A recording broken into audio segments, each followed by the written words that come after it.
다음으로 김민석 최고위원의 발언이 있겠습니다. 김 여사의 공천 개입 의혹에 대해 묻겠습니다. 보도를 종합하면 첫째, 김 여사의 공천 개입 의혹 폭로를 조건으로 개혁신당 비례 1번을 요구했다는 데 대해서는 김영선 의원 측과 개혁신당 어느 쪽이 먼저 제안했는지 주장이 엇갈립니다. 둘째, 현역이 4명이던 개혁신당은 선거를 앞두고 김영선 의원 측과의 만남을 가졌고, 셋째, 이준석 의원에 의하면 비례 1번을 제시한 김영선 의원 측의 요구를 거절했고, 넷째, 이준석 의원에 의하면 문제의 텔레그램 메시지는 공천 개입이라기보다는 조언 정도였고, 다섯째, 비례 1번 요구가 결렬되자 양측 간에 비례 3번으로 협의 또는 타결됐었다는 보도에 대해서는 김종인 위원장이 그건 내가 막았다고 발언했습니다. 김건희 여사와 김영선 의원 측 사이의 일은 양측이 서로 밝히거나 부인할 일이고, 만일 양측이 서로 부인하고 텔레그램 메시지를 공개 안 한다면 확인할 수 없는 일이지만, 제가 듣고 싶은 것은 이준석 의원의 설명입니다. 첫째, 비례대표 3번 문제는 어느 수준까지 협의되었는지, 둘째, 텔레그램 메시지는 어떤 점에서 개입이 아닌 조언인지, 이 두 가지가 문제의 핵심이며 현재 나온 설명으로는 잘 이해가 안 됩니다. 앞으로 더 확인할 내용이 있겠지만 우선 두 질문에 대한 답이 명료해야 김 여사의 공천 개입인지 아닌지, 개혁신당의 입장이 무엇이었는지 설명된다고 봅니다. 대선 주자급의 정치적 비중을 가지고 어제 특검법 표결에도 책임있게 참석하신 이준석 의원께서 이 두 가지 문제에 대해 국민이 납득할 설명을 해주시는 것이 의혹을 명쾌히 푸는 데 도움이 된다는 생각이 듭니다. 이상입니다. 특검을 거부하는 것은 나라를 무법천지로 만들자는 것과 같습니다. 어제 국회 본회의에서 김건희 특검법과 최혜병 특검법, 지역사랑 상품권법이 통과되었습니다. 민생과 공정을 살리는 법안들입니다. 그런데 특검을 거부하는 자가 범인이라고 했던 국민의힘은 김건희 특검과 최혜병 특검을 반대했습니다. 국민의힘이 범인이라는 자백입니다. 죄를 지었으니까 특검을 반대하는 것이라고 했던 윤석열 대통령이 이번에도 특검법을 거부한다면 대통령이 죄를 지었다는 자백이 될 것입니다. 김건희 여사는 숱한 범죄 의혹을 받고 있습니다. 도이치모터스 주가 조작 의혹, 삼부토건 주가 조작 의혹, 코바나 컨텐츠 뇌물협찬 의혹, 명품백 수수, 최혜병 순직사건 수사 외압 개입 의혹, 세간 마약 사건 구명 로비 의혹, 총선 공천 개입 의혹 등이 그것입니다. 하나하나가 매우 심각하고 중대한 사안입니다. 주가 조작 세력을 봐주는 것은 개미 투자자들 등골을 빼먹으면서 주식시장을 망치라고 고사 지내는 것과 다르지 않습니다. 코바나 콘텐츠 뇌물협찬 의혹과 명품백 수수에 면죄부를 주는 것은 뇌물이 판치는 부정부패한 나라를 만들자는 것입니다. 수사 외압, 구명 로비 의혹, 총선 공천 개입 의혹을 못 본 척하는 것은 앞으로도 쭉 국정농단을 하겠다는 뜻입니다. 대한민국은 김건희 왕국이 아니라 민주공화국입니다. 법치가 살아있다면 만인은 법 앞에 평등해야 합니다. 유독 김건희 여사만 법 앞에 예외여야 할 이유가 단 한 개도 없습니다. 거듭 말씀드리지만 대한민국을 무법천지로 만들려는 대통령의 거부권 행사는 정권의 몰락만 앞당길 뿐입니다. 거부권 행사를 강력 건의하겠다며 정신 못 차리는 국민의 힘에도 경고합니다. 분노한 민심에 불을 지르는 어리석은 행동을 중단하십시오. 국민을 대표하는 국회의 일원이라면 김건희 눈치 말고 국민 눈치를 살피는 게 정상 아닙니까? 몰락하는 정권과 운명을 같이 하지 말고 이제라도 민심을 따르길 바랍니다. 꿩은 위급한 상황에서 덤불에 머리만 박고 숨는다고 합니다. 추석 연휴 기간 의료 공백은 없었다고 자평하는 정부의 태도가 딱 그 짝입니다. 양수가 터진 25주차 임산부가 병원 75곳에서 거부당해 6시간을 구급차에서 대기한 끝에 치료를 받았고, 손가락 절단 환자가 사고 발생 2시간이 지난 뒤에야 다른 지역의 병원으로 이송돼 수술을 받았습니다. 복부에 30cm 크기의 자상을 입은 60대 환자는 16곳이 넘는 병원에서 치료를 거부당했습니다. 이것이 국민이 체감하고 있는 현실입니다. 구급대원의 입을 틀어막고 숫자와 통계로 국민을 혹세에 무민하는 정부의 태도야말로 위기 해결의 가장 큰 걸림돌입니다. 대통령과 정부는 정말 정신 차려야 합니다. 시간이 갈수록 위기는 커지고 사태 해결은 어려워지게 마련입니다. 지금의 위기도 해결 못하는데 내년 3월에 벌어질 교육 현장과 의료 현장의 대혼란을 수습할 신묘한 묘책이라도 있습니까? 응급실 진료비 대폭 인상에 돈 없는 환자는 뺑뺑이 돌고 실손보인 보험 가입자만 응급 이용 가능한 나라가 되는 것 아니냐는 걱정이 나오고 있습니다. 윤석열 대통령은 국민 목숨을 볼모로 한 도박을 중단하고 지금이라도 정책 실패를 인정하고 책임자를 문책하십시오. 다음으로 김민석 최고위원의 발언이 있겠습니다. 김 여사의 공천 개입 의혹에 대해 묻겠습니다. 보도를 종합하면 첫째, 김 여사의 공천 개입 의혹 폭로를 조건으로 개혁신당 비례 1번을 요구했다는 데 대해서는 김영선 의원 측과 개혁신당 어느 쪽이 먼저 제안했는지 주장이 엇갈립니다. 둘째, 현역이 4명이던 개혁신당은 선거를 앞두고 김영선 의원 측과의 만남을 가졌고, 셋째, 이준석 의원에 의하면 비례 1번을 제시한 김영선 의원 측의 요구를 거절했고, 넷째, 이준석 의원에 의하면 문제의 텔레그램 메시지는 공천 개입이라기보다는 조언 정도였고, 다섯째, 비례 1번 요구가 결렬되자 양측 간에 비례 3번으로 협의 또는 타결됐었다는 보도에 대해서는 김종인 위원장이 그건 내가 막았다고 발언했습니다. 김건희 여사와 김영선 의원 측 사이의 일은 양측이 서로 밝히거나 부인할 일이고, 만일 양측이 서로 부인하고 텔레그램 메시지를 공개 안 한다면 확인할 수 없는 일이지만, 제가 듣고 싶은 것은 이준석 의원의 설명입니다. 첫째, 비례대표 3번 문제는 어느 수준까지 협의되었는지, 둘째, 텔레그램 메시지는 어떤 점에서 개입이 아닌 조언인지, 이 두 가지가 문제의 핵심이며 현재 나온 설명으로는 잘 이해가 안 됩니다. 앞으로 더 확인할 내용이 있겠지만 우선 두 질문에 대한 답이 명료해야 김 여사의 공천 개입인지 아닌지, 개혁신당의 입장이 무엇이었는지 설명된다고 봅니다. 대선 주자급의 정치적 비중을 가지고 어제 특검법 표결에도 책임있게 참석하신 이준석 의원께서 이 두 가지 문제에 대해 국민이 납득할 설명을 해주시는 것이 의혹을 명쾌히 푸는 데 도움이 된다는 생각이 듭니다. 이상입니다.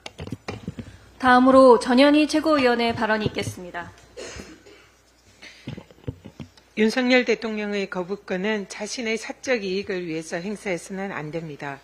이번 출석 민심의 최대 화두는 윤석열 대통령 부부를 향한 국민들의 분노였습니다.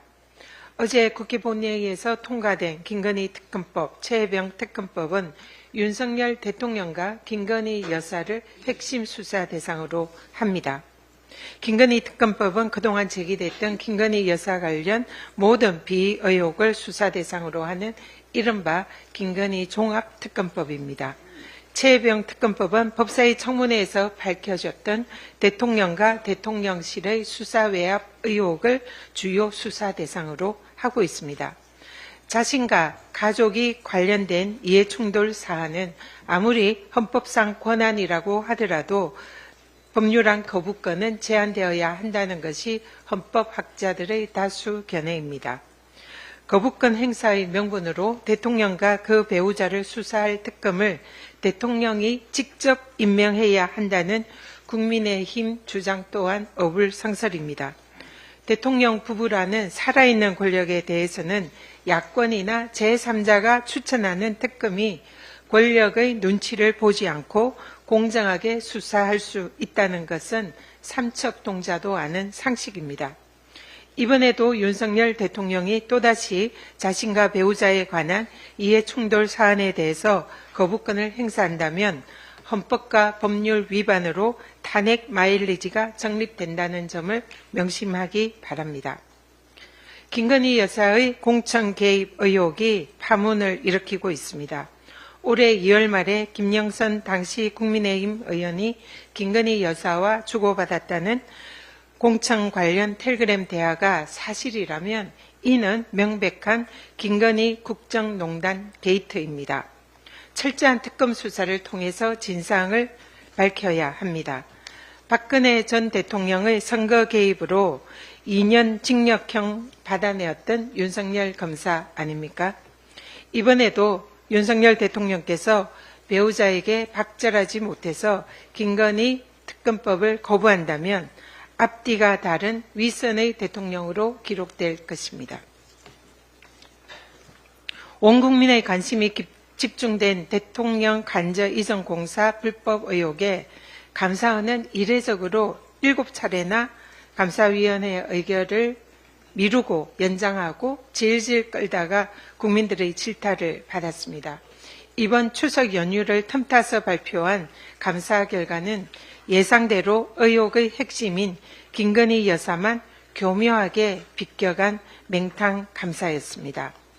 윤석열 정권의 모든 수사와 감사는 김건희 여사 앞에서 멈춰 섰습니다. 김건희 여사를 둘러싼 역대급 비위 종합 세트에도 묻지마 면죄부를 발부했던 건희 검찰에 이은 건희 감사원이 권력기관 못난이 사명제에 합류했습니다. 국민을 무시하고 살아있는 권력에 굴종해서 자신들의 존재 의미를 망각한 권력기관들은 개혁만이 답일 뿐입니다. 오늘 이재명 대표 공직선거법 위반 결심 공판일입니다. 개인적으로 좀 알았냐라는 그런 질문에 대해서 시장 재직 시기에는 몰랐다라고 대답한 것이 도대체 어디가 공직선거법 위반인지 묻지 않을 수 없습니다. 검찰은 시장 재직 때에는 김문기를 몰랐다라고 하는 말이 김문기와 지속적으로 만났고 또 수차례 보고를 받았고 호주 뉴질랜드 출장 과정에서 김문기와 골프를 치지 않았냐. 그러니까 잘하는 사람 아니냐라며 이재명 대표의 말이 거짓말이라고 공직선거법 위반 허위사실 공표죄로 기소했습니다. PPT를 좀 보시죠.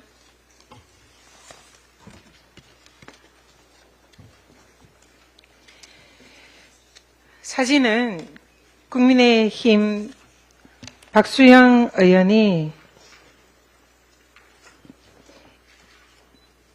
게시하고 이 SNS에 게시한 사진과 내용입니다. 이재명 대표가 김문기 차장과 호주 골프장에서 한 팀으로 골프 친 거 아니냐 이렇게 이제 하는 사진인데요. 이 사진이 지금 네 사람이 마치 한 팀으로 골프를 친 것처럼 이렇게 이제 언뜻 보이는 사진입니다. 이런 식으로 SNS에 게재를 했습니다. 근데 실상 이 사진의 원래 사진은 오른쪽에 있는 이 사진입니다. 교묘하게 발췌를 하고 편집을 했습니다. 이른바 악마의 편집입니다.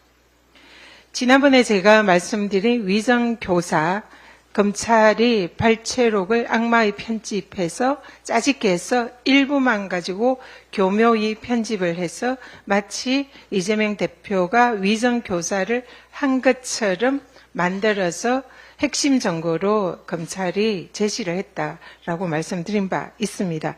그때도 전문을 보면 모든 것은 사실대로 말을 해달라라는 취지의 발언이 대부분 전문의 녹취록에 있었다는 것을 그때 확인을 했습니다. 이렇게 편집된 짜집기 된 그런 녹취록 그리고 편집되고 짜집기 된 사진 이뿐만 아닙니다. 검찰이 실제로 이 공직선거법 위반 사안에서 짜집기 된 편집된 사진을 증거로도 제출을 했다고 합니다. 자, 우리 같은 정치인들은 수많은 사람들을 만나고 있습니다. 그래서 만나는 모든 이들에게 친절하게 아는 척 이렇게 인사를 하고 그렇게 행동하는 것이 당연한 그런 직업입니다. 그러나 실제로는 그 만나는 수많은 사람들이 도대체 누구인지 이름이 무엇인지 어떤 사람인지를 아는 경우는 거의 없습니다. 기억하지도 못하고 이름, 친분도 알지 못하는 경우가 대부분입니다. 그런데 검찰이 도대체 무엇이 공직선거법 위반이고 허위사실 공표인지를 특정해달라는 변호인 측의 요청에 대해서도 2년여 동안 검찰이 아무 말을 안 하다가 최근 올해 6월에 검찰이 공소장을 변경을 했습니다. 아마 공소 유지가 어렵다고 판단한 것이 아닌가 그런 생각이 듭니다. 사필 규정을 믿습니다. 정치검찰의 정치보복의 끝은 검찰개혁뿐이라는 것을 명심하기 바랍니다. 이상입니다. 다음으로 한준호 최고위원의 발언이 있겠습니다. 네, 방금 전현희 최고위원의 발언에 이어서 짧게 한마디만 드리겠습니다. 최고위원이자 검도기 위원장으로서 드릴 말씀입니다.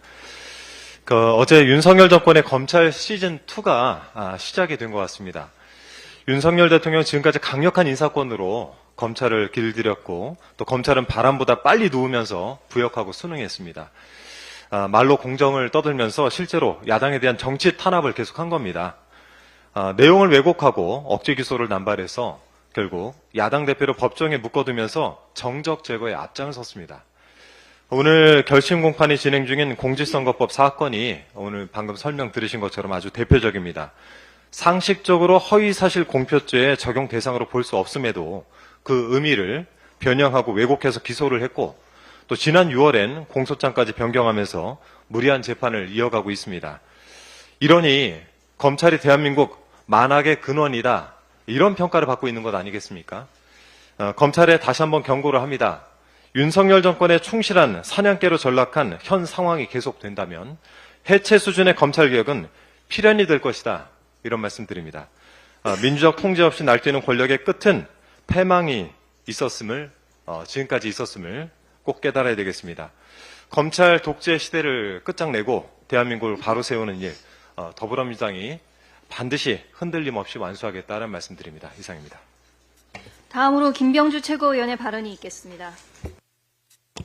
네, 순직한 최병의 전역 예정일이 9월 26일로 다가오고 있습니다. 다음 주입니다.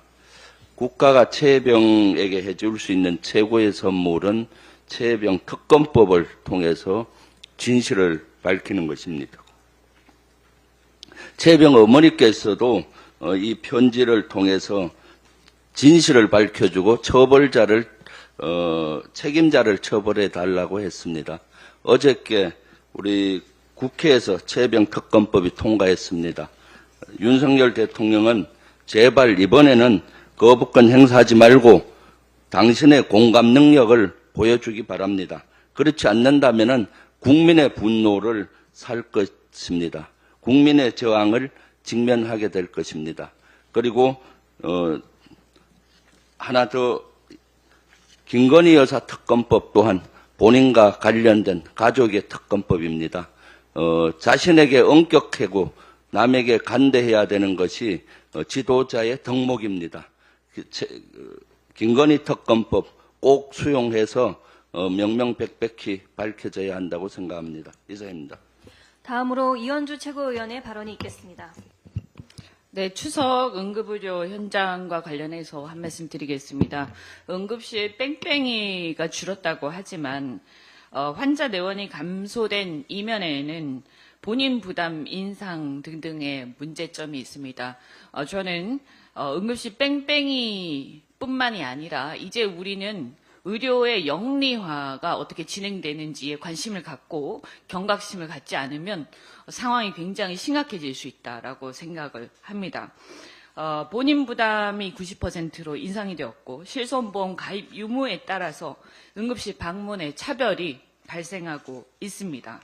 환자의 병원 선택권이 없어지고 있습니다. 의사가 환자를 가려서 받는 세상이 되고 있습니다. 병원들은 신속한 구조조정, 병상운영 축소를 단행해서 수익성을 높이는 구조로 전환하고 있습니다. 결국 병원 종사자의 고용 불안을 초래하게 될 것으로 우려가 됩니다. 이렇게 제도적인 문제점이 계속 발생하고 있고 또 한편 대학병원과 수련병원들은 교육연구 중심에서 이탈하고 결국은 스타 의사를 이용해서 임상 전문 교수를 표방하면서 영리병원화되는 것은 시간 문제가 아닌가 하는 걱정이 되고 있습니다. 의사 증원은 수단이지 목적이 될 수가 없습니다. 그런데 윤석열 정권의 의대 정원 2천이 공급자인 의료인들에게는 비록 시장 원리에 맞지 않는 부분이 있어서 필수의료, 지역의료 등 개혁할 필요가 있었지만 국민들 입장에서 보면 이 문제 또한 같이 함께 개혁할 사항이었고 그 이면에도 그러나 그 전체적으로 봤을 때 너무나도 훌륭한 세계적인 국민건강보험 그리고 의료인의 사명감으로 유지되고 있었습니다. 그런데 이런 의료시장의 여러 가지 모순들이 일시에 트리거가 되어서 폭발해 버렸습니다. 이젠 의대 정원이 문제가 아니라 의대 정원의 증원이 문제가 아니라 의료 체계를 어떻게 영리화가 아니라 건강보험의 정신을 살리면서 조화롭게 수습해 나갈 수 있을 것인가의 문제가 되어버렸다고 생각을 합니다. 이 상황에 대해서 다시 한번 뺑뺑이 문제뿐만이 아니라 영리화가 급속히 진행되고 있는 부분에 대해서 보건복지부 장차관과 사회수석을 비롯해서 책임 있는 자들의 문책이 반드시 필요하고 대통령의 사과가 필요합니다. 또한 국민의힘은 여야 의정 협의체의 구성과 조직에만 관심을 두지 말고 이 문제에 대해서 관심을 두어야 한다고 생각합니다. 우리 민주당은 건강보험의 보편적 가치를 지켜나가기 위해서 계속 노력을 할 것입니다. 한 가지만 짧게 말씀드리겠습니다. 정부가 고등학교 무상교육 예산을 올해보다 99% 삭감한다고 합니다. 나라가 거꾸로 가고 있습니다. 지난 6월 윤석열 대통령이 아프리카 협력 촉진을 위해서 2030년까지 무려 13조가 넘는 공적 개발 원조를 약속해서 떠들썩한 적이 있습니다. 13조면 우리 아이들을 10년은 넘게 가르치고도 남는 돈이라고 생각을 합니다. 원조도 좋지만 지금 자국민 고교 무상교육도 못하겠다고 하면서 다른 나라 도와주겠다고 선심 쓰듯 혈세를 퍼다 줄 때는 아닌 것 같습니다. 이제는 무슨 수를 써서라도 쓸데없는 예산을 삭감하고 삭감된 고교 무상교육 예산을 국회가 살려야 한다고 생각합니다. 민주당이 나서서 이 문제를 꼭 해결하겠습니다. 고맙습니다. 마지막으로 이재명 당대표의 발언이 있겠습니다. 네, 우리 오늘 처음으로 합류한 송순호 최고위원 그리고 주철현 최고위원 환영합니다. 앞으로도 국민을 대신해서 우리 정권의 실정을 바로잡고 우리 국민과 국가의 미래의 희망을 만들어주시는 좋은 말씀 잘 부탁드립니다. 수고하셨습니다. 회의를 마치겠습니다.